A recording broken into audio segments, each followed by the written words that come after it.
Salut tout le monde et bienvenue dans ce troisième épisode du Coin Lecture de janvier. Et aujourd'hui c'est particulier. C'est particulier puisque vous le savez, ou vous ne le savez pas, et auquel cas je vous l'apprends, les romans graphiques c'est pas trop mon truc.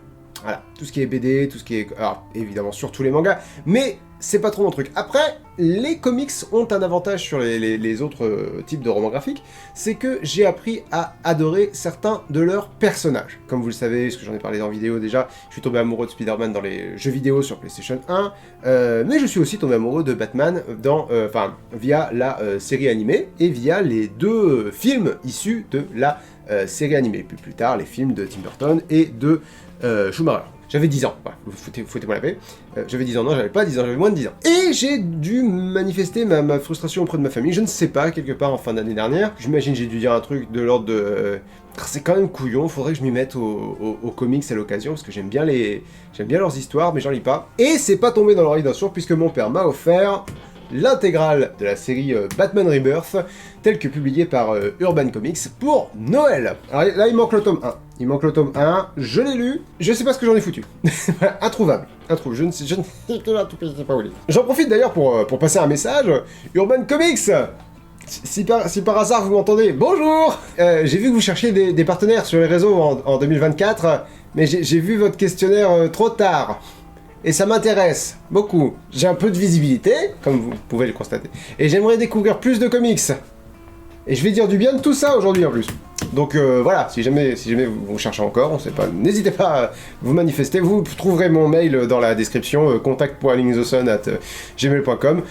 Si jamais ça vous intéresse, moi ça m'intéresse. Si jamais ça... On crée ces opportunités, hein, comme on dit. Bref, et donc voilà, mon père m'a offert ça, tout ce bordel. Techniquement, ce sont 4 livres, parce que je vous dis, il manque le tome 1. Mais pour celles et ceux qui savent pas comment fonctionnent les comics, il y a les numéros, les comics courts, quoi, les petits comics.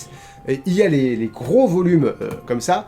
Et entre les deux tailles, j'ai envie de dire, il y a les arcs narratifs, comme pour les animés, enfin comme pour beaucoup de trucs, quoi. Et en fait, c'est un univers, les comics, qui ne s'arrête jamais, c'est toujours dans la continuité. Donc ça implique qu'il va falloir que je vous spoil des trucs, sinon je ne sais pas de quoi parler, je sais pas qu'est-ce qu'il faut, tu sais, ça ne s'arrête jamais. Donc je disais, voilà, il y a 4 livres, mais il y a plein d'arcs, donc ne perdons pas de temps, et parlons-en. Alors le premier arc du premier... Imaginez que j'ai le premier tome. Le premier arc du premier tome, mon nom est Gotham, c'est le nom de l'arc. On y rencontre les personnages de Gotham, qui est un homme, et Gotham Girl, qui est une femme. Déjà d'emblée, les noms m'ont un peu gavé, mais passons. Donc ce sont un frère et une sœur qui ont peu ou prou les pouvoirs de Superman, et ils agissent pour le bien.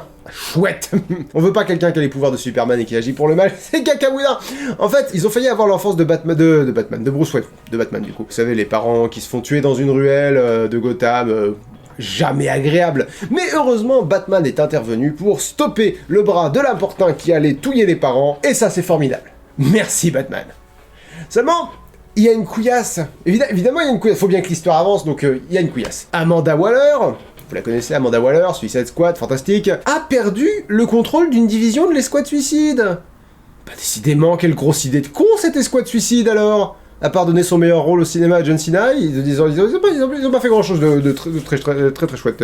Et donc voilà, donc cette division du Suicide Squad, là en question, c'est l'équipe d'Hugo Strange, le psychiatre fou, ce qui est un comble, que ça soigne, bon, et le méchant que je connaissais pas du tout, le psychopirate, qui a le pouvoir de contrôler les émotions des personnes à qui il s'adresse. Alors je me demande un peu comment c'est possible qu'il soit considéré comme un méchant de seconde zone. Il peut littéralement rendre Superman fou de rage, par exemple. Et d'ailleurs, en parlant de... voilà, c'est plus ou moins ce qu'il fait. C'est plus ou moins ce qu'il fait. Il rend Gotham et Gotham Girl paranoïaques, ce qui fait que Gotham Girl devient folle et Gotham se met à tuer tout le monde. Bon, ça aura pas duré. Alors, Batman a un peu du mal à l'arrêter, forcément, mais un tout petit peu d'aide très bienvenue de la part de la Ligue de Justice parvient à le ralentir, mais dans un dernier effort tragique, c'est Gotham Girl qui porte le coup fatal à son frère. En fait, pendant que Batman s'occupait à ralentir Gotham le personnage, Alfred et le nouveau protégé de Batman qui s'appelle Duke Thomas ont pénétré dans l'asile d'Arkham pour retrouver le psychopirate et lui imposer de soigner Gotham Girl. Tiens, tu répares tes conneries. Sauf que du coup, après avoir tué son frère, Gotham Girl vrille complètement, se met à parler à son frère décédé. Bref, on est en plein dans le cliché et Hugo Strange a échangé le psychopirate contre une grosse quantité de venin. Si vous savez ce que c'est, vous savez de qui je vais parler.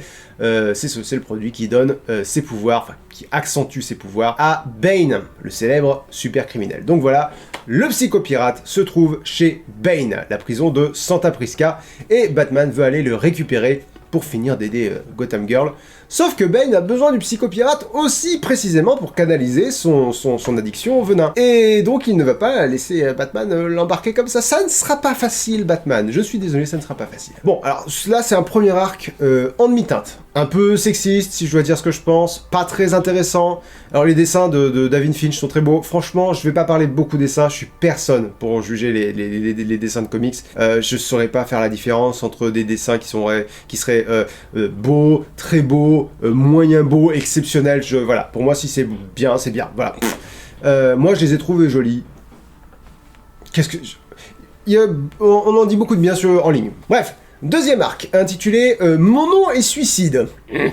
On poursuit l'histoire, donc je vous dis, c'est dans la continuité. Le but va être pour Batman donc d'aller chercher le psychopirate dans la prison de Santa Prisca sous la surveillance de Bane. Je dis surveillance, Bane domine Santa Prisca, c'est le boss de la prison, quoi, si vous voulez. Il est assis tout nu sur une pile de crânes humains et il est très intimidant. Mais tout de même, il est tout nu. Donc, pour infiltrer Santa Prisca, Batman met sur pied sa propre escouade suicide, composée, dans l'ordre d'importance, d'un couple d'artistes que je ne connaissais pas, qui s'appelle Polly et Chinelle, qui franchement font un peu Harley Quinn discount. Alors vous allez me dire, c'est un couple, c'est plus le Joker et Harley Quinn discount. Non, c'est clairement tous les deux Harley Quinn. Bref, ils servent pas à grand chose. Et niveau pas servir à grand chose, nous avons également Ben Turner, le tigre de bronze, dans l'équipe. Qui ça, me demanderez-vous peut-être? Exactement, qui ça? Il a fait partie de la Ligue des Assassins, et il sert un peu à rien aussi, c'est pour remplir les nombres de l'équipe. Bon bah, il est là. Mais les deux personnages les plus intéressants dans cette équipe sont le ventriloque, Arnold Wesker, qui est un super criminel très célèbre dans la galerie des méchants de Batman. Il attendait sagement à Gotham, mais Batman vient l'en libérer pour compléter son équipe, mais sans sa marionnette Scarface, parce que d'après Wesker, c'est Scarface, sa marionnette, c'est elle la tête pensante, si vous voulez, la tête pensante de leur duo criminel. Lui n'a jamais rien fait de mal, si on lui demande, c'est la marionnette qui donne les ordres. Arnold y va tout seul, entre guillemets, mais l'ajout le plus important à cette équipe, le criminel le plus dangereux de l'escouade de Batman, c'est le dernier ajout qu'il fait à cette équipe-là, inculpé pour 237 assassinats et condamné à la peine de mort, Selina Kyle, Catwoman. En fait, toute la série va être l'histoire de Batman et de Catwoman, et ça commence ici. Donc, il s'infiltre, et durant l'infiltration, je me dis, c'est dingue comme les comics arrivent à souffler le chaud et le froid en même temps. Comment des trucs hyper graves, si vous voulez, sont traités de façon anecdotique, et un simple monologue, inversement, va avoir énormément de poids. Par exemple, on voit Batman affronter des centaines de gardes en arrivant sur place. J'exagère pas, des centaines, une armée de personnes. Et voilà.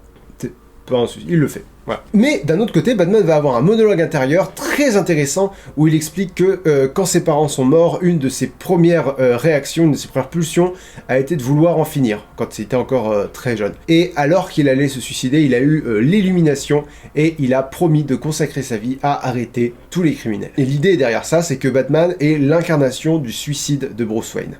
Batman est un enfant de 10 ans qui a perdu ses parents et dont seul a survécu le désir de vengeance. Et c'est une interprétation très glauque, mais assez cool et assez pertinente, je trouve, moi, de Batman. Mais donc, comme je vous le disais, ça devient surtout l'histoire de Batman et de Catwoman. Une fois Bane hors d'état de nuire, ils s'échappent tous, et Batman dit à Catwoman qu'il doit la ramener en prison. Forcément. Alors, elle est graciée, elle est plus condamnée à la peine de mort, elle passera sa vie en prison, mais pas à Arkham, à Blackgate, qui est une prison moins craignos, on va dire ça comme ça. Mais Batman lui dit qu'il sait qu'elle n'a pas commis les meurtres pour lesquels elle est en prison, mais qu'elle couvre quelqu'un. Après un très touchant moment intime entre Batman et Catwoman, le détective retrouve Holly Robinson, la responsable des meurtres que Catwoman essaie de couvrir, mais cette dernière, Holly Robinson, formée aux arts martiaux par Catwoman, tranche la gorge de Batman par surprise. Voilà. Un petit pansement et ça va mieux. Bon, troisième arc de ce premier tome. Mon nom est Bane, le nom du troisième arc. Et celui-ci est très bon. Alors Bane, ça l'a saoulé que Batman vienne le faire chier chez lui, pour comprendre. Donc il a pris une bonne grosse dose de venin et il arrive à Gotham. Il y a d'excellentes pages où on suit l'évolution depuis l'enfance en parallèle entre Bane et Batman, et les deux ont énormément de points communs et c'est très très très bien fait. Ce sont deux enfants qui ont grandi sans parents. Bon, l'un c'était dans un manoir, l'autre c'était dans une fosse, dans une prison. C'est pas tout à fait la même. Mais il y a beaucoup de parallèles. Il y a beaucoup de parallèles. Par exemple, les deux ont fait une promesse, combattre tous les criminels pour Batman, conquérir tous les criminels pour Bane. Et à chaque fois, c'est des petits détails comme ça qui changent dans leur vie. Et l'affrontement entre les deux, évidemment, est épique. Petit bémol, au début, Batman demande à ses trois Robins, si j'ose dire, pas vraiment des bon, on se comprend, Dick Grayson, Jason Todd et Damian Wayne, de rester en dehors de l'affrontement. Parce que apparemment, le troisième Robin, Tim Drake, est décédé à ce moment-là dans l'histoire. Sauf que plus tard, dans un tome ultérieur, il est là. C'est un truc avec lequel j'ai beaucoup de mal, ça, dans les comics. Ils te disent quelque chose, et puis c'est quelque chose de super important qui est résolu dans un autre comics. Faut lire l'autre comics, tu te démerdes. Bref, donc, Dick, Jason et Damian vont affronter Bane, et bien sûr, ils perdent, et Bane les pend tous les trois dans la Batcave. Et là, tu te dis, eh ben merde, il a tué tous les Robins, et en plus, il sait où est la Batcave. Sauf que après on voit les trois Robins dans des cuves dans la forteresse de solitude de Superman, et voilà, et ils vont s'en sortir. Bon, ils étaient pendus, hein, mais ok. Donc, Batman attend Bane à Arkham, il a libéré et armé tous les pensionnaires d'Arkham dans l'espoir de ralentir et affaiblir Bane, mais ce dernier les bat tous. Si vous vous posez la question, il n'y avait pas le Joker dans Arkham à ce moment-là, parce que j'aurais trouvé super bizarre que Bane moissonne le Joker comme s'il était rien du tout. Par contre, il y a Double Face, et durant tout le run de Tim King, c'est Tim ou c'est Tom? Durant tout le run de Tom King, j'en reviens pas qu'il considère vraiment Double Face comme un méchant de seconde zone. Double Face, il est au niveau de Zaz, ou du Professeur Pig, ce niveau-là. Bref, donc Bane parvient jusqu'à Batman, qui réussit à le mettre KO. Et après tout ça, Batman retrouve Catwoman et la demande en mariage. Voilà. Et là, c'est la fin du premier tome, et à la fin du premier tome, on se rend compte que ça va être ça, notre grosse histoire, qui va durer tout le long du run. Donc voilà, premier tome, j'ai bien aimé. Pas adoré, mais bien aimé. Bien aimé, pas mal d'éléments. Et spoiler, c'est le tome que j'ai le moins aimé des 4. Et en fait, c'est assez normal, parce que c'est un tome qui est très introductif. Voilà. Vous allez voir. Donc, deuxième tome de l'intégrale de Batman Rebirth, ce qui s'ouvre sur l'arc La guerre des blagues et des énigmes. Alors, je suis un peu scotché, parce qu'en cherchant des retours sur cet arc, j'ai appris qu'il avait réputation mitigée. Et moi, je l'ai adoré. Je l'ai vraiment adoré. Alors, je comprends pas trop. J'ai lu des critiques, mais je suis pas réceptif à ces critiques-là. Mais bon, mieux vaut être dans ma position, j'imagine. Donc, alors, avant que Catwoman ne lui donne une réponse, Batman veut lui apprendre un lourd secret qu'il possède et qui pourrait changer sa façon dont elle pourrait le voir. Et ce lourd secret concerne donc un événement qui a eu lieu des années auparavant, la guerre du rire et des énigmes, qui oppose donc le Joker et l'homme mystère, évidemment. Donc ces deux-là, ils veulent tuer Batman, mais pour deux raisons différentes. Et ça emmerde Edward Nygma, l'homme mystère. Lui, il veut tuer Batman parce que c'est une énigme qu'il ne peut pas résoudre, et du coup, toutes les autres énigmes ne valent pas le coup en comparaison, sauf que lui, les énigmes, c'est toute sa vie, donc voilà. Et le Joker, lui, veut tuer Batman parce que depuis qu'il est là, il ne peut plus faire ses crimes tranquille, si vous voulez. À chaque fois, il l'arrête, et du coup, à chaque fois, la chute est toujours la même, et du coup, c'est plus drôle. Voilà. Joker fait la gueule parce qu'avec Batman, c'est plus drôle. Et donc, dans ce tome, le Joker a perdu son sourire. Et ça, c'est un peu cool. Ça, j'aime bien. On reproche beaucoup le fait que ce soit... que le Joker soit mal caractérisé, finalement, que ce soit pas le Joker, et j'ai envie de dire, oui, mais il a perdu son sourire, c'est le concept. Je vous dis, je suis pas réceptif aux critiques négatives que j'ai lues sur Internet. L'homme mystère propose donc une alliance au Joker, qui la rejette en lui tirant dessus. Pas gentil, et donc une guerre commence entre les deux hommes, l'éponyme donc guerre des rires et des énigmes. Alors, les autres super criminels choisissent leur rang. Poison Ivy, par exemple, rejoint Nygma. Je pense que l'idée, c'était de commencer une histoire d'amour entre les deux, mais c'est jamais allé où que ce soit, ça allait nulle part. Le Joker recrute le Pingouin, et puis, au bout d'un moment, très vite, c'est une véritable armée qu'ils finissent par avoir tous les deux. L'homme mystère a Double Face, Killer Croc, l'épouvantail, etc. Le Joker, lui, il a Mr. Freeze, il a Solomon Grundy, il a le ventriloque. Bref, c'est la merde de chez merde. Et ça échappe très vite au contrôle de la police et de Batman. Mais cette histoire, c'est surtout celle de Kite Man. Vous savez peut-être jamais entendu parler de lui, moi j'avais jamais entendu parler de lui, un méchant complètement secondaire dans le lore de Batman, qui prend énormément d'importance dans cet arc-là, et qui franchement ajoute tout le sel à cette guerre. Nigma, donc l'homme mystère, crée plus ou moins Kite Man, en tuant son fils, le fils de Charles Brown, alors qu'il n'était pas encore Kite Man. Ça, c'est un passage vraiment très touchant, très touchant. Donc, évidemment, Kite Man rejoint le rôle du Joker. Le côté du Joker. Et il y a un passage surréaliste et franchement très drôle au milieu du comics, enfin au milieu de l'arc. C'est Bruce Wayne qui entre en jeu. Parce que Gotham est déchiré et dans une guerre des gangs menée par 2 super criminels. Bruce Wayne est l'une des personnalités les plus importantes de Gotham. Donc voilà, il invite le Joker et l'homme mystère à un dîner à 9 services. Et l'idée c'est que Bruce Wayne proposera des fonds illimités à l'un des 2 camps pour mettre fin à la guerre. Voilà, je donne mon soutien financier à l'un de vous deux pour que ça se termine. Donc, il y a 8 des pires adversaires de Batman, parce que les 2 viennent avec 3 membres de leur armée, 8 super criminels pires ennemis de Batman, qui viennent casser la croûte avec Bruce Wayne, servi par Alfred et tout le... Bah voilà. Et donc ce dîner a lieu, et Wayne finit par choisir le camp de Nigma. Donc le Joker perd presque toute son armée, il ne reste que Kite Man, qui se fait capturer par Batman et l'homme mystère, et qui dévoile la cachette du Joker. Batman, l'homme mystère et donc Kite Man, toute l'armée de l'homme mystère, parviennent donc à atteindre sa cachette, grâce au cerf-volant de Kite Man d'ailleurs, puisqu'il était dissimulé en hauteur, mais c'était une ruse. Kite Man a truqué les cerfs-volants pour capturer tous les super criminels dans l'armée de l'homme mystère, donc il l'a trahi. L'homme mystère assomme Kite Man, et ils ne sont plus que 3, Batman, le Joker et Nigma. Et la confrontation finale donc commence. Batman l'emporte évidemment, et là l'homme mystère s'agace contre le Joker. Il demande à Batman est-ce que le Joker rit? Non, le Joker ne rit pas. Parce que l'homme mystère avait tout conçu depuis le début, tout, la guerre, le meurtre du fils de Kite Man, tout pour faire un super vilain débile, voilà. Et même sa propre défaite, il a tout anticipé, parce que le fait qu'il perde cette guerre et qu'il se fasse trahir par Kite Man, c'était la punchline d'une vaste blague pour aider le Joker à retrouver son sourire. Et là, Batman se rappelle de tous les morts que cette guerre a occasionné, en particulier le petit Charles Brown, le fils de Kite Man, et il poignarde l'homme mystère en plein visage, dans le but de le tuer. Et son geste est arrêté par le Joker, qui éclate de rire. Et c'est ça qu'il voulait raconter à Catwoman. Une fois, à la fin de la guerre du rire et des énigmes, il a voulu tuer un homme. Catwoman le rassure évidemment et accepte sa demande en mariage. Et moi j'aime beaucoup cet arc, voilà, moi je le dis, j'aime beaucoup cet arc, rien à foutre, moi je l'ai trouvé très chouette, voilà. Ensuite, on a un arc en 2 chapitres qui s'appelle En amour comme à la guerre. Batman et Catwoman vont voir Talia al Ghul, donc l'ex de Batman, et la mère de son fils, Damian Wayne, pour lui annoncer le mariage. Bon, Talia plante une épée dans le dos de Batman, mais Catwoman lui défonce la gueule, donc ça va. Ensuite, un autre arc en 2 chapitres que j'ai absolument adoré, le plein de super. Batman et Catwoman font une sortie en couple avec Superman et Lois Lane. Sauf que c'est une soirée costumée, donc Clark Kent y va en Batman et Bruce Wayne y va en Superman. J'ai adoré ce petit passage, très drôle. Ensuite, on a un seul chapitre sur la naissance d'un super criminel qui se fait appeler Maître Bruce. C'est un gamin obsédé par Bruce Wayne au point de tuer ses propres parents.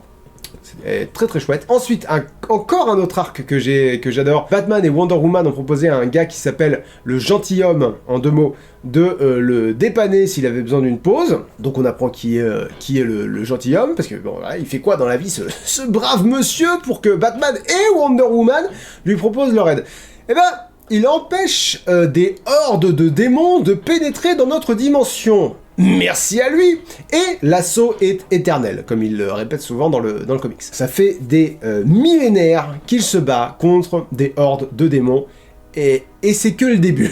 Donc, un jour, il accepte la proposition de Batman et Wonder Woman, et donc ils vont le dépanner le temps que lui aille voir sa femme qu'il a pas vue depuis 1 an. Et vous allez me dire, depuis 1 an, vous t'avez pas dit des millénaires? Bah, oui, sauf que il oublie de leur préciser que 1 seconde dans le monde réel équivaut à 1 jour dans sa dimension. Donc Batman et Wonder Woman se battent contre des hordes de démons pendant presque 30 ans. Alors le vieillissement est ralenti, ils vieillissent au rythme du monde réel, donc ils en sortent pas super vieux, mais voilà, ils en sortent... Psychologiquement c'est chaud quoi, si vous voulez. Ensuite, on a l'arc Tout le monde aime Ivy. Celui-là je l'ai pas vraiment aimé. Celui-là, j'ai pas vraiment aimé. Poison Ivy a pris le contrôle de toute la planète via des plantes, y compris les super-héros, sauf Batman et Catwoman, parce qu'ils ont pris un antidote en prévention. En prévention de quoi, ma foi Écoutez, c'est Batman, voilà. Mais Poison Ivy s'en veut d'avoir tué des gens quand elle travaillait pour l'Homme Mystère, ce qui m'a vachement surpris, parce que Poison Ivy a tué des gens, quoi. Mais bon, c'est une réécriture, ok, pourquoi pas. Mais bon, Poison Ivy, pour moi, c'est une super criminelle et une éco-terroriste.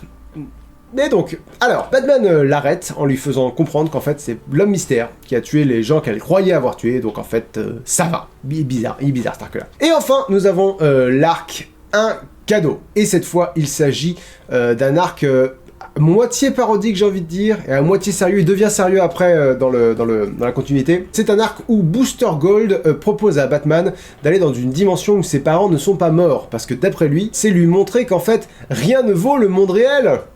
Il faut savoir que Booster Gold est un peu con. Et là, c'est pas moi qui juge, le personnage est pensé comme ça. Le personnage est pensé pour être un peu con. Mais bon, donc dans cet univers, Bruce Wayne a ses deux parents. Dans cette dimension parallèle, Bruce Wayne a ses deux parents.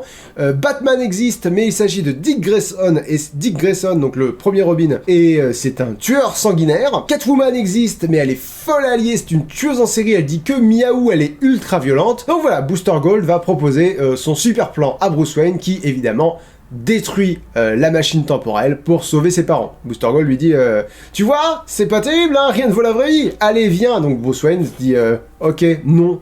Je vais pas dans une dimension où mes parents sont morts. Donc Booster Gold se dit qu'il faut qu'il rencontre Catwoman. Donc voilà, donc il l'a fait s'évader de prison, il la ramène chez les Wayne, et là, Catwoman tue Alfred, puis Thomas Wayne, le père de Bruce. Mais Batman, Dick Grayson, arrive, il tire sur Catwoman, il la tue, mais une balle perdue tue Martha Wayne, la mère de Bruce Wayne. Alors Bruce tue Batman, et tout le monde est mort.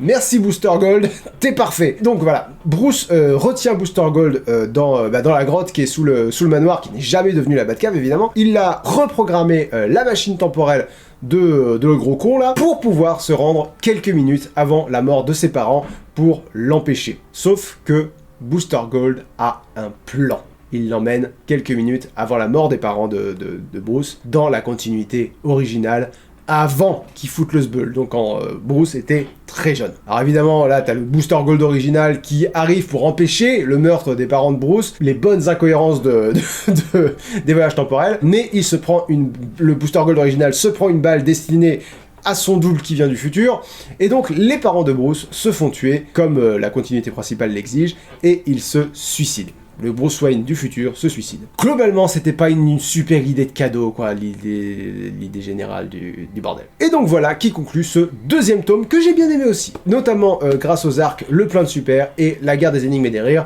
même si j'ai l'impression d'être un petit peu en minorité là-dessus. Tome suivant. Hop là! Troisième tome de Batman Rebirth. Vous m'en voulez pas, hein, je passe autant de temps sur chaque tome que si c'était un livre à part entière. Et c'est vrai que je fais rarement des épisodes à 4 livres. Mais ma foi, si vous aimez m'entendre raconter des histoires de Batman, ça va vous faire une grosse vidéo de presque 40 minutes. C'est quand même sympathique! Hein? Allez, ils sont contents, ils sont dans le futur, on est le 21 janvier, ils sont contents. Troisième tome, peut-être mon préféré celui-là, des 4. Ça va se jouer entre celui-là et le suivant, mais le suivant a des défauts que celui-là n'a pas. Parce que bon, on nous a promis un mariage, au bout d'un moment, hein, nom d'un petit bonhomme, alors cessons de languir, et plongeons dans le plongeon. Et regardez la couverture, c'est, hein? Mariage heureux, non? C'est ce qu'on dit? Allez ta gueule. Donc, premier arc, sur la route de l'hôtel. Honnêtement, ça fait remplissage. Mais remplissage chouette. Attention, je vais pas prétendre le contraire, mais ça fait surtout remplissage avec une structure, si j'ose dire, avec une colonne vertébrale. Vous allez voir. Ça commence avec le Joker qui est très vexé parce qu'il n'a pas encore reçu l'invitation au mariage. Donc il s'invite chez quelqu'un et le séquestre chez lui jusqu'à ce que le courrier arrive et lui dit qu'il n'a aucune raison d'avoir peur, parce que s'il reçoit son invitation avec son courrier, il ne le tuera pas. Bon, ça finit pas super bien pour le monsieur, vous vous en doutez. Et cette idée, le Joker qui attend son invitation, donc, sert de fil rouge au chapitre suivant. une série d'affrontements sans vraiment de conséquences. Dans l'ordre, on a Robin contre Ra's al Ghul, donc Damian Wayne, le dernier Robin contre Ra's al Ghul, Nightwing contre Silence, au passage, Silence interrompt l'enterrement de vie de garçon de Batman organisé par Nightwing et par Superman, dans un fast-food qui s'appelle le Bat Burger, qui est un concept que j'adore, et ça c'est vraiment l'œuvre d'un super criminel, si vous voulez. J'aurais adoré voir l'enterrement de vie de garçon de Batman. Donc Silence... pas gentil. Arrête d'improviser. Ensuite, on a Batgirl contre l'Homme Mystère, on a Red Hood contre Anarchy à l'enterrement de vie de jeune fille de Catwoman, et enfin, on a Harley Quinn contre le Joker, où ce dernier s'en sort, parce que Harley a voulu lui concocter un piège beaucoup trop compliqué, et le Joker se dit que, mais bien sûr, il faut faire simple, si je veux mon invitation, je n'ai qu'à attirer Batman, donc il va dans une église et il tue tout le monde. Là, voilà, là on retrouve un peu le Joker, il est rigolo, rigolo façon Joker, quoi. Genre, par exemple, il garde une personne en otage à bout portant, mais il la tue accidentellement, il tire sur il appuie sur la gâchette accidentellement, alors il se tourne vers la salle remplie de cadavres et il dit s'il vous plaît, est-ce qu'il reste quelqu'un de vivant? J'ai besoin d'un otage pour empêcher Batman de me taper. Il est très drôle dans ce tome-là, le Joker. Et bref, le Joker fait exploser la croix de l'église et Batman est KO. C'est là que Catwoman intervient pour le sauver. Et donc, le Joker et Catwoman s'affrontent et finissent par se blesser mortellement l'un l'autre. Catwoman lui tranche la gorge avec ses griffes, le Joker lui tire dans le ventre. Et alors qu'ils sont là, tous les deux à se vider de leur sang, le Joker lui explique. Il sait bien que Batman veut être heureux. Il le sait très bien. Et ce serait très simple à accomplir d'après lui. Il tue tous les super criminels, il se tue lui-même, il tue pas Catwoman, voilà. Mais il veut pas que Batman soit heureux, parce que s'il est heureux, il est plus Batman. Or, le Joker a besoin de Batman pour l'arrêter, parce qu'il ne sait pas jusqu'où il pourra aller sans lui. Alors le Joker tente de se lever et de tirer une dernière fois sur Catwoman pour empêcher le mariage et donc ironiquement sauver Batman, mais il sombre dans l'inconscience avant de pouvoir tirer. Et là, Batman émerge de son inconscience et Catwoman éclate de rire. J'ai beaucoup aimé, en particulier les deux derniers chapitres, j'ai beaucoup aimé les deux derniers chapitres de cet arc-là. Vraiment très chouette. À partir du moment où le Joker commence à tuer tout le monde dans l'église, à partir de là, avant les duels c'est moins intéressant, mais les deux derniers chapitres sont vraiment très très bons. On passe aux deux chapitres suivants. Voleuse de mon cœur, un chapitre où on suit Catwoman qui va voler sa robe de mariée et de jolies réécritures d'anciens panels de vieux comics.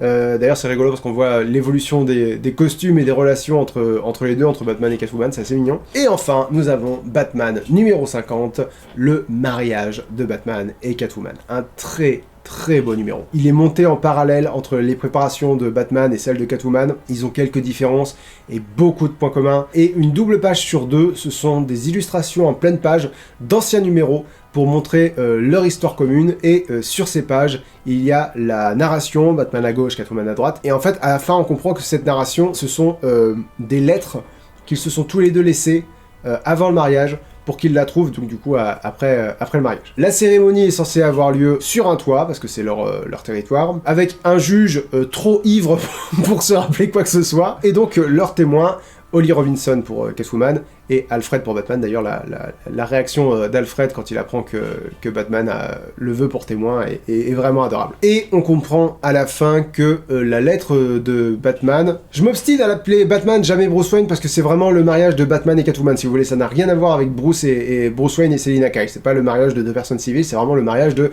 Batman et Catwoman. Bref, la lettre de Batman est une lettre d'amour. On comprend à la fin que la lettre de Batman est une lettre d'amour, mais celle de Catwoman est une lettre de rupture.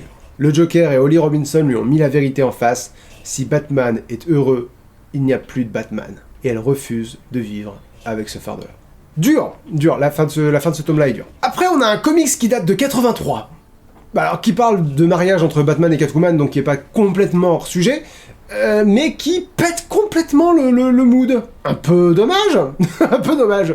Puis nous avons encore un excellent arc, celui-ci est très très bon. Hein. La chambre froide. Ça s'appelle La Chambre froide. Bruce Wayne est juré dans un procès impliquant Batman. Je trouve l'idée géniale.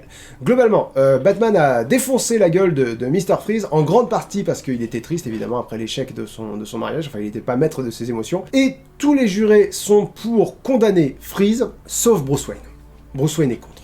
L'affaire est la suivante. On a trouvé des morts, la police a conclu à des accidents, Batman a fait ses propres analyses légiste après la police et a découvert qu'ils avaient une légère baisse de température dans le cerveau. Alors il a retrouvé Freeze, il s'est dit c'est Freeze qui a fait le coup, il l'a retrouvé et il lui a démonté le portrait. Mais Bruce arrive à convaincre les autres jurés qu'il ne faut pas systématiquement accorder le bénéfice du doute à Batman. Il leur fait prendre conscience que, étant donné que Batman leur a sauvé la vie à tous, probablement plusieurs fois, les citoyens de Gotham ont tendance à prendre Batman pour Dieu. Et là, il sort cette phrase que j'adore, il sort une citation. Il n'est pas Dieu, il ne l'est pas. Oh, il essaye de l'être, je le sais. Parfois il échoue, et il persévère, mais il ne peut pas. Il ne peut pas soulager toutes nos peines. Il ne peut pas nous faire espérer en l'éternité. Il ne peut pas combler la perte de ce que l'on aime. Dieu bénit nos âmes par la grâce, Batman casse la gueule aux gens. Fin de citation. Excellent arc. Excellent arc. Ensuite, on a un rapide chapitre où on voit Batman en action avec Nightwing, qui essaye de lui remonter le moral. Évidemment, ça tourne un peu court dans l'arc suivant, bête de somme, où au milieu d'une phrase, Nightwing se fait tirer dans la tête, dans la tempe par un sniper, ce qui va l'écarter de tout le reste de l'histoire. Parce qu'il va survivre, hein, évidemment, on apprendra plus tard, au détour d'une phrase, qu'en fait il va survivre. Probablement dans un autre run. Je ne sais pas, c'est très frustrant, j'ai vraiment un problème avec ça dans les comics. Et le tireur n'est autre que KG Beast. Alors bon, Batman le retrouve, se rappelle une histoire qu'il adorait étant gosse à propos de petits animaux qui s'entretuent, je vous passe les détails, parce que l'histoire est un peu longue, et il brise la nuque de KG Beast et le laisse pour mort dans la neige. Ce dernier, donc KG Beast, lui propose, en échange de son aide pour survivre, de lui révéler qui l'a engagé pour tuer Nightwing, mais Batman rejette cette proposition, prétextant qu'il est le meilleur détective au monde, il trouvera bien par lui-même. Très chouette. Mais ça commence à devenir très dur là. Et j'aime beaucoup ça. Ensuite, on a encore un excellent numéro qui s'appelle La Fête des Pères. C'est un épisode qui se focalise beaucoup sur le travail d'Alfred en coulisses, pendant que Batman fait son Batman, voilà. Très touchant ce numéro là encore. Et enfin, pour conclure ce tome, ce troisième tome de l'intégrale, on a un arc qui est difficile à résumer parce qu'il s'agit plus d'une introduction qu'autre chose. Il s'appelle L'aile meurtrière. Et alors, le pingouin trahit Bane et révèle à Batman que celui qui semble être son pire ennemi dans ce run, là, Bane tire les ficelles depuis Arkham. Alors, Batman s'y rend pour défoncer la gueule de Bane, mais ce dernier est recroquevillé dans sa cellule, vraiment, même toi tu doutes, tu te dis... Parce que Bane, il est là, il prie pour sa vie, il supplie Batman d'arrêter de le frapper, manifestement traumatisé par leur dernier affrontement, donc dans le tome précédent. Et là, James Gordon, le commissaire James Gordon, intervient, demande à Batman de revenir à la raison, quoi. Mais le héros frappe Gordon au visage. Et là, rien ne va plus, quoi. Rien ne va plus. Gordon chasse Batman d'Arkham, détruit le Bat-Signal, le Chevalier Noir détruit tous les super vilains qu'il croise pour leur faire parler de Bane, pour leur faire dire la vérité sur Bane, et un intrus s'invite au manoir Wayne et agresse Alfred et le pingouin, parce que du coup il gardait le pingouin au manoir Wayne, un homme qui travaille pour ou avec Bane, Batman. C'est un peu dommage que ça, l'intégrale, n'ait pas mis un ou deux numéros qui expliquent ce qui vient de se passer. En fait, il s'agit du Batman de Flashpoint, dont j'ai parlé dans une parenthèse. Flashpoint, c'est un univers dans lequel le père de Bruce Wayne est devenu Batman après le meurtre de son fils. Mais alors, que veut ce Batman? Pourquoi il s'est aligné avec Bane? Suspense. Suspense de courte durée, parce que bon, on va en parler dans le quatrième et dernier tome, hein. On est là pour parler de ça. Allez, c'est parti. Hop là, quatrième et dernier tome. Bon, donc, version courte, c'est la merde. Et le premier arc de ce quatrième tome de l'intégrale nous fait un peu perdre notre temps de façon pénible. Là encore, perte de temps cool, mais je sais pas vous, moi, à ce stade, j'ai envie de savoir la suite. J'ai envie de... allez. Que veut Bane? Que veut Thomas Wayne? Bref, moi j'aimerais bien que ça avance. Et là, l'histoire s'arrête. Pendant 7 chapitres, on a l'arc intitulé Cauchemar, durant lequel Batman va vivre des cauchemars et l'histoire n'avance pas. Alors on plonge profondément dans la tête du héros et on voit encore mieux ses faiblesses, ses failles, ses peurs. Il s'imagine en Batman enquêtant sur le meurtre de Thomas et Martha Wayne. Il est prisonnier du professeur Pig, qui est en fait Damian Wayne, son fils, Robin. Ensuite, il fait un cauchemar où il est heureux avec Catwoman et il la voit mourir sous ses yeux, où on voit le personnage de John Constantine d'ailleurs dedans. J'aime beaucoup ce personnage. J'ai lu aucun comics de John Constantine, mais j'aime beaucoup le concept du personnage. Un autre où un homme sans visage, un cauchemar où un homme sans visage interroge interroge Catwoman, un très court où il poursuit le Joker qui finit par se noyer, un cauchemar où Catwoman et Lois Lane font une grosse beuverie dans la forteresse de solitude, et dans le dernier chapitre de Cauchemar, Catwoman en rêve parvient à le convaincre de se réveiller, et parallèlement on voit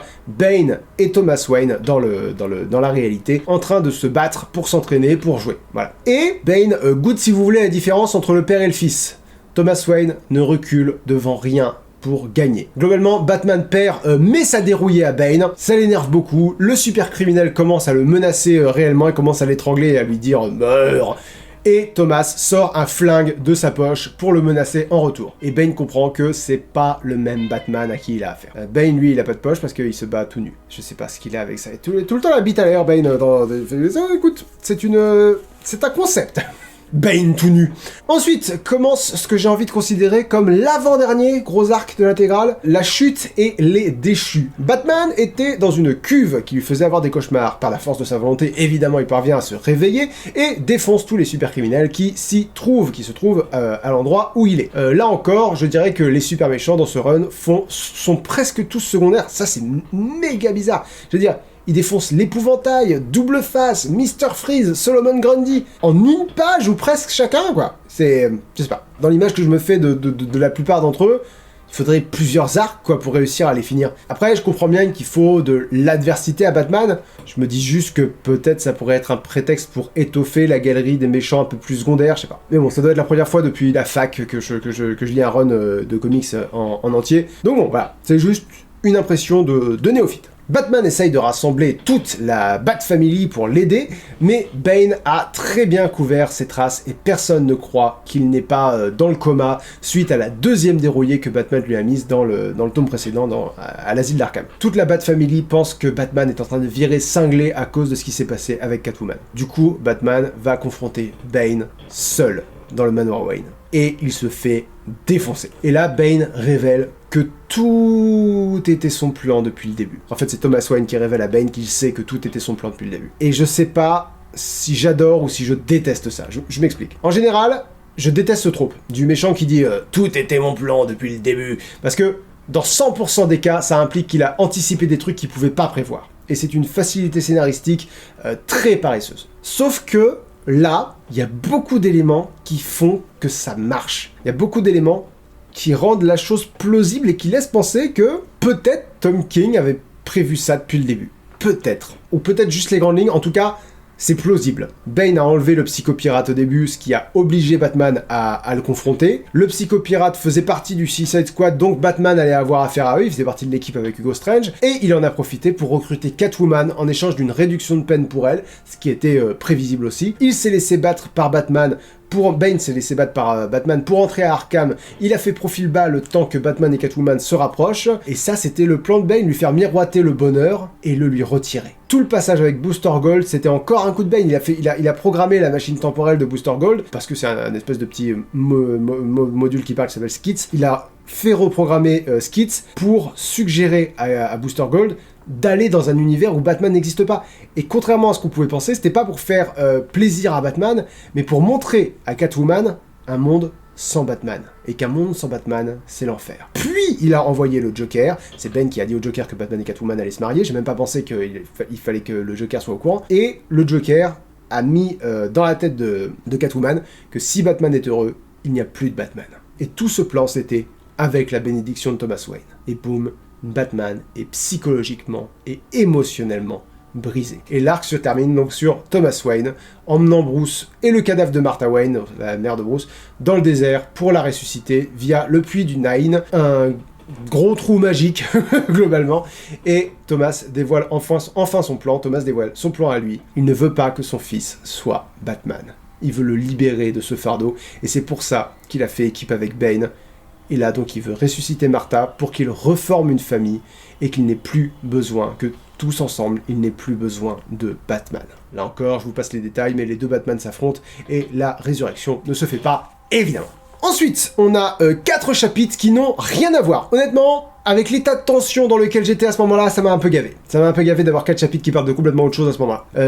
Franchement, j'ai pas envie de vous les résumer. Ils ont rien à voir avec l'histoire. Ils coupent juste le rythme au milieu de l'intégrale. Moi, mauvais plan de les avoir mis là, ceux-là. Et donc enfin, arrive l'excellente conclusion en 11 chapitres. La cité de Bane. Chapitre 1. Tout Gotham appartient désormais à Bane. Tout Gotham, c'est la cité de Bane. Les pires super criminels sont flics. Thomas Wayne est un Batman hyper violent. Gotham Girl est l'équivalent de Robin. Le ventriloque joue Alfred. Hugo Strange est commissaire. Voilà. Bruce est sauvé par Catwoman. Quelque part dans une montagne. Je vais pas m'attarder sur cet arc-là. Ce passage-là dans l'histoire. Chapitre 2. On voit les méthodes de Batman, Thomas Wayne et Gotham Girl. C'est pas Jojo. C'est pas Jojo. Et on apprend que la Bat Family n'a pas le droit de mettre un pied dans la ville de Gotham. Gotham est techniquement en paix, avec de gros guillemets, parce que tout le monde chie dans son froc à l'idée de se faire surprendre par Batman ou par Gotham Girl. Chapitre 3.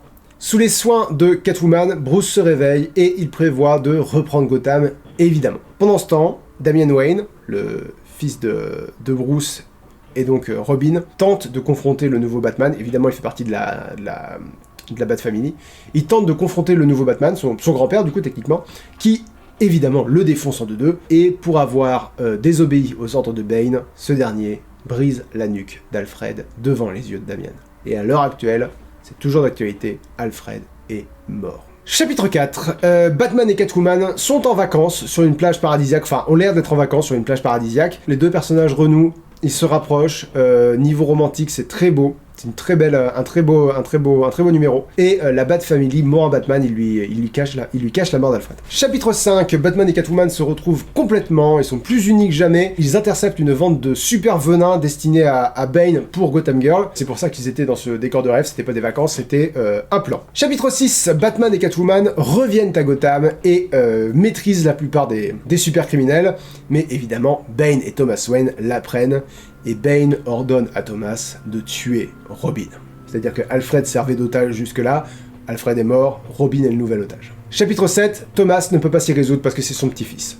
Mais la capture de Robin était un piège de la part des gentils parce que Robin a du coup pu faire entrer toute la Bat Family dans la Batcave de l'intérieur. Mauvais plan pour eux, Thomas Wayne leur casse la gueule à tous et toutes. Donc voilà, ce Batman-là, si vous voulez, c'est pas la moitié d'un, comme qui dirait. J'aime vraiment beaucoup le personnage de Thomas Wayne. Le Batman de Flashpoint, je l'aime vraiment très très fort. Chapitre 8, enfin, pour la dernière fois, Batman confronte Bane. 1 contre 1, d'homme à homme, sauf que Batman n'est plus seul. Il a Catwoman avec lui. Et grâce à leur ingéniosité, ils parviennent à vaincre Bane. Mais Thomas Wayne intervient juste avant que Bruce ne brise le dos de Bane, et Thomas tire sur Batman, puis sur Bane. Chapitre 9, sur 11, Batman se réveille en face du cadavre d'Alfred, avec un message « Tu n'es pas Batman » écrit en lettres de sang sur le mur, et avec un enregistrement de la voix d'Alfred, lui rappelant son amour, lui disant qu'il est fier de lui, que ses parents le seraient aussi, qu'il savait qu'il allait mourir, et que Bruce est le seul Batman. Donc, à la fin, il reste Bruce, Catwoman, Thomas Wayne, et accessoirement le psychopirate et le ventriloque sont là aussi, ils servent à rien. Donc voilà, confrontation finale. Chapitre 10, très bien écrit. C'est un chapitre qui va à rebours, qui raconte l'histoire du point de vue de Thomas Wayne. Ce tome-là part du premier coup de poing dans cet affrontement final, et il remonte le temps. Il y a le moment où il sauve le Joker qui se vide de son sang dans l'église, le moment où il rencontre Bane, le moment où il rejoint notre dimension, évidemment, ça aurait été bien d'avoir ça dans l'intégrale à un moment donné, pour celles et ceux qui connaissent pas l'histoire de Thomas Wayne dans Flashpoint, puis l'histoire de Thomas dans sa dimension à lui, comment il a tué tous ses adversaires, Mr. Freeze, Edward Nigma, le pingouin, il les a tous tués dans sa dimension, il a adopté Catwoman comme sa fille, parce qu'elle avait à peu près le même âge et la même mentalité que Bruce, Catwoman a été tuée par le Joker, qui a aussi tué Alfred. Bref, on comprend la motivation de Thomas Wayne pour que son fils ne reste pas Batman. Dernier chapitre, grâce à l'aide de Catwoman, Bruce parvient à mettre Thomas Wayne hors d'état de nuire. Il lui dit qu'il a grandi maintenant, qu'il n'est plus un enfant, et qu'il peut donc choisir d'être heureux et d'être Batman. Et aussi, un autre moment un peu badass, il lui dit qu'il n'est pas son père. Que Thomas Wayne, ce Thomas Wayne-là, n'est pas son père. Alfred était son père. Et donc, à la fin de ce run, il y a 2 changements très importants dans la vie de Batman. Évidemment, Alfred n'est plus, et Batman et Catwoman sont désormais un duo, un couple de justiciers. Donc ouais, moi je me suis régalé. je me suis régalé. J'ai trouvé ce run vraiment excellent. Désolé, du coup, c'était un petit peu long. Mais enfin, au bout d'un moment, je viens quand même de vous parler de 4 livres. 4 livres de près de 600 pages, à peu près, chacun. Ça peut se permettre d'être un petit peu long. Voilà, surtout n'hésitez pas à me dire si vous vous êtes fait chier, si ça vous a plu. Enfin voilà, moi je lis les commentaires, vous le savez, sur cette chaîne-là. Donc, partagez votre ressenti et je m'adapte en fonction. Moi, en tout cas, j'ai vraiment kiffé lire ces comics. D'où ma question de la semaine. Est-ce qu'il y a des runs de comics que vous recommanderiez, vous? Alors pour moi, je vais vous demander plutôt des super-héros qui me parlent, des super-héros auxquels je suis déjà attaché. Donc évidemment Batman, évidemment Spider-Man, mais aussi Superman, j'aime beaucoup le personnage de Superman, et les Green Lantern. Alors je peux pas vous promettre qu'il y en aura davantage à l'avenir dans les lectures des comics, je préfère encore lire des romans, mais voilà, si jamais ça prend cette direction, n'hésitez pas, voilà, partagez vos pistes.